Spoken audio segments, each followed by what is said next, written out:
I can see a little bit of steam off my breath. Maybe that's picking up in the camera. It is cold out tonight, and I got to tell you, it feels nice feeling that warm air coming up on the candle. And this is a look at the UCO Candalier, the grandpappy of the candle lanterns. I love this. I'm not sure I'd cook on it ever, and I hear lots of stuff about that, but I love the light. It is super bright, warm, feels good in the hands, a nice size.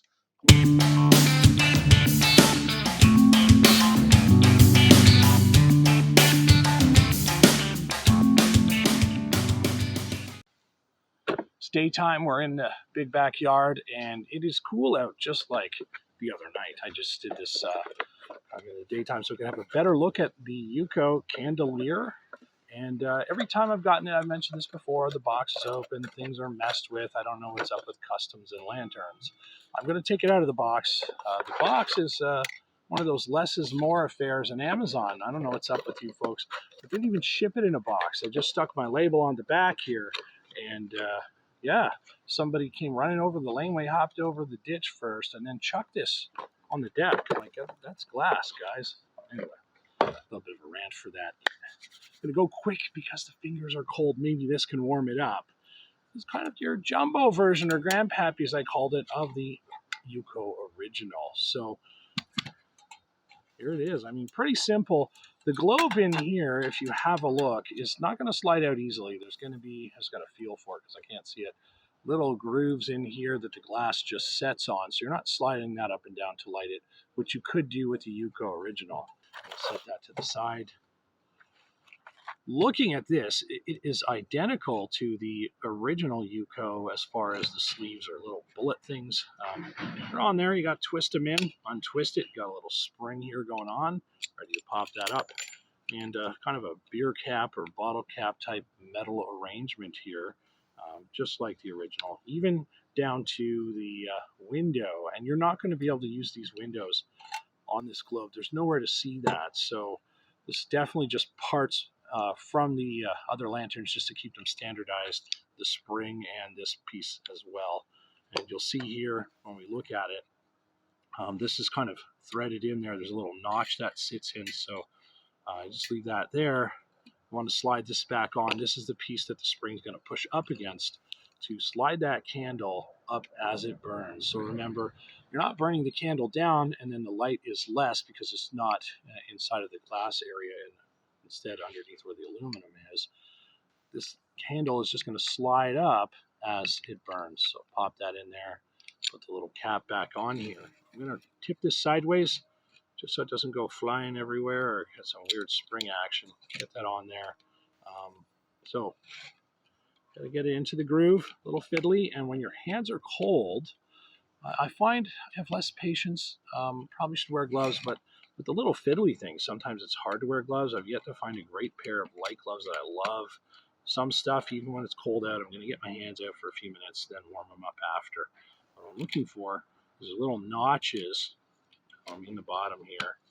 I'm going to get that wiggled in the right spot. Normally not this fiddly. There we go. So settle it down in the right spot. That's right. Settle it down. Yeah, I remember someone telling me that before. Settle it down.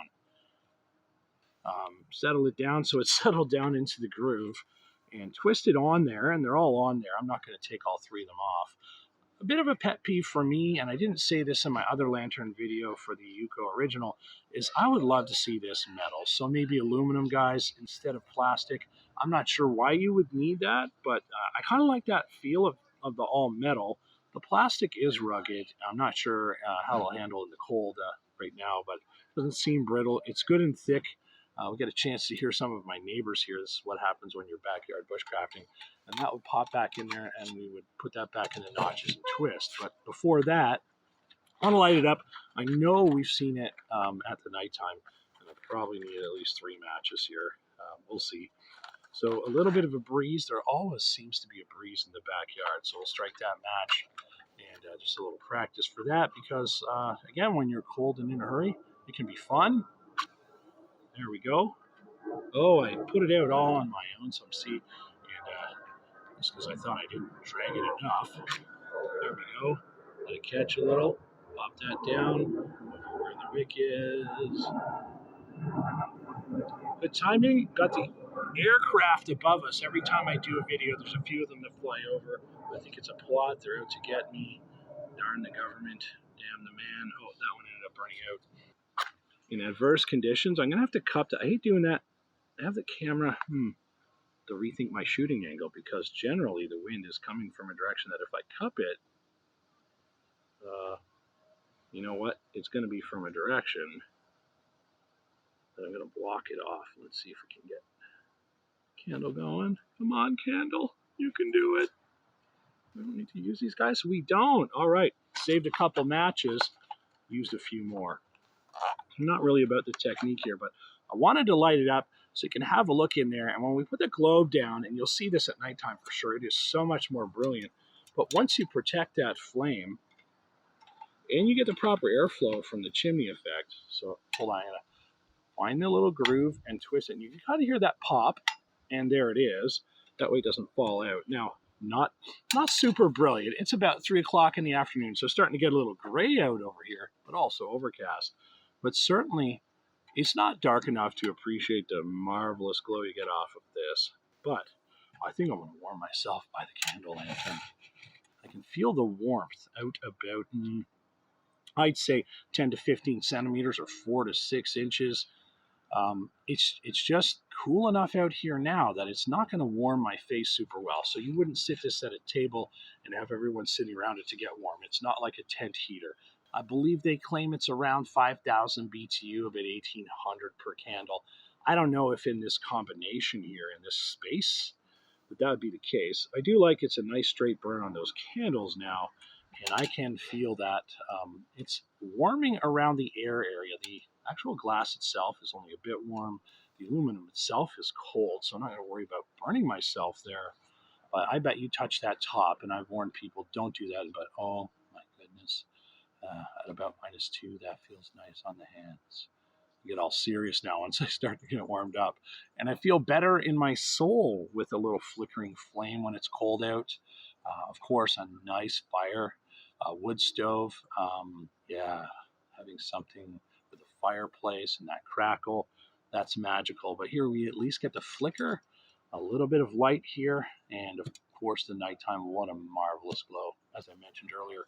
So that's a look at the UCO Candalier, the grandpappy of the candle lanterns. Now, the true test here, and I have that, I'm going to clip that in, is where you fry an egg. Because I talk about boil tests, and then I changed my mind and decided, well, I'm going to do something unique. Everybody boils water, and this might take quite a while to boil some water.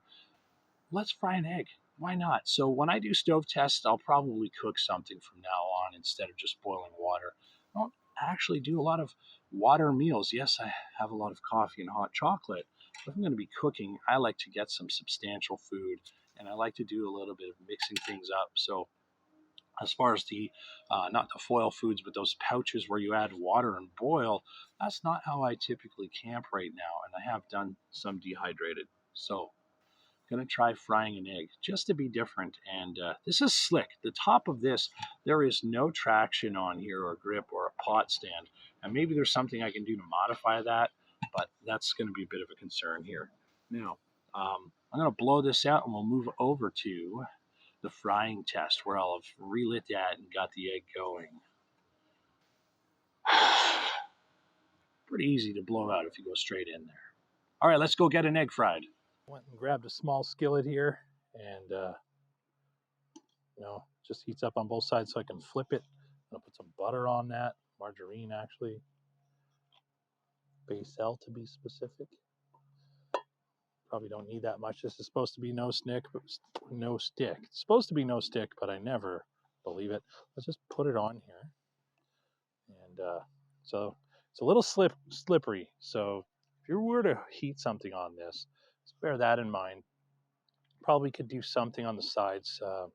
Maybe stick something on there that's metal with some wire, who knows, some weird rigged system. But I do find it's a bit slippery. I don't want to hold the base on that.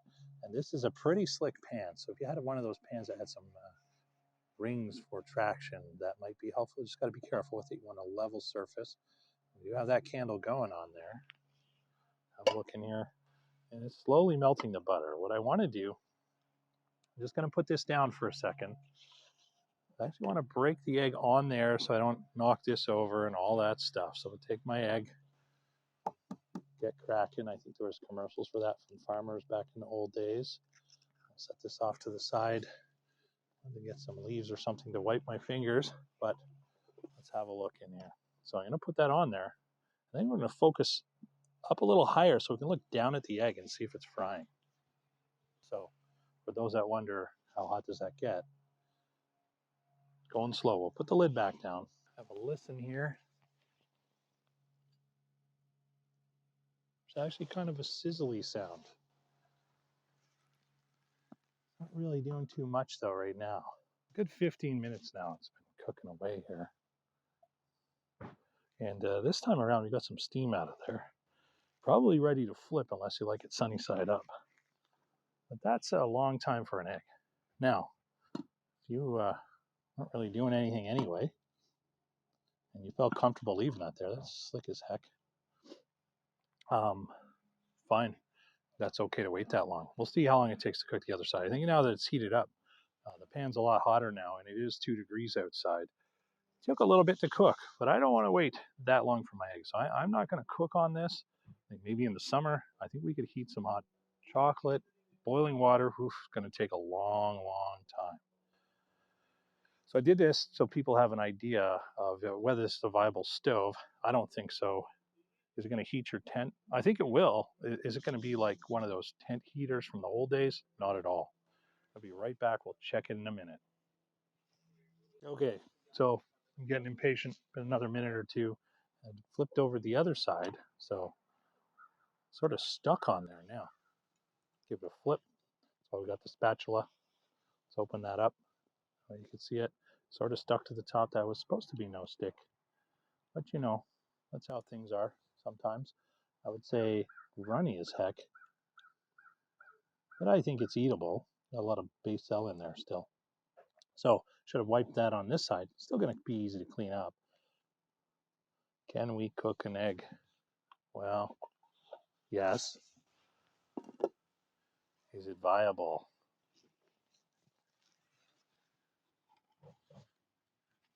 Can we cook an egg with this? I think we can. Is it a viable stove? I don't think so.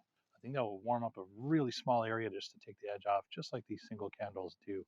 I'll try this in the winter sometime and get a heat gun and show you folks. But for now, I'd say I like the look of it. Very sturdy. I think you can keep your I think you can keep your coffee warm. Cooking your eggs, well, if you like them runny, it's going to be fine. So very excited to try this out and see how bright it is.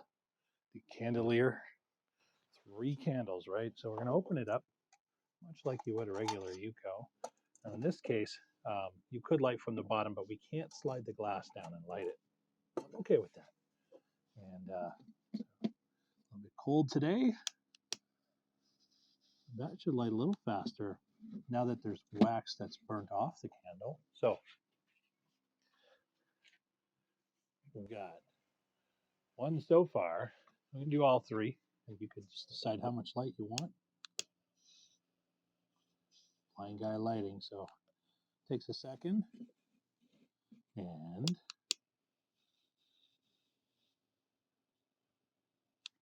there we go, 3 candles.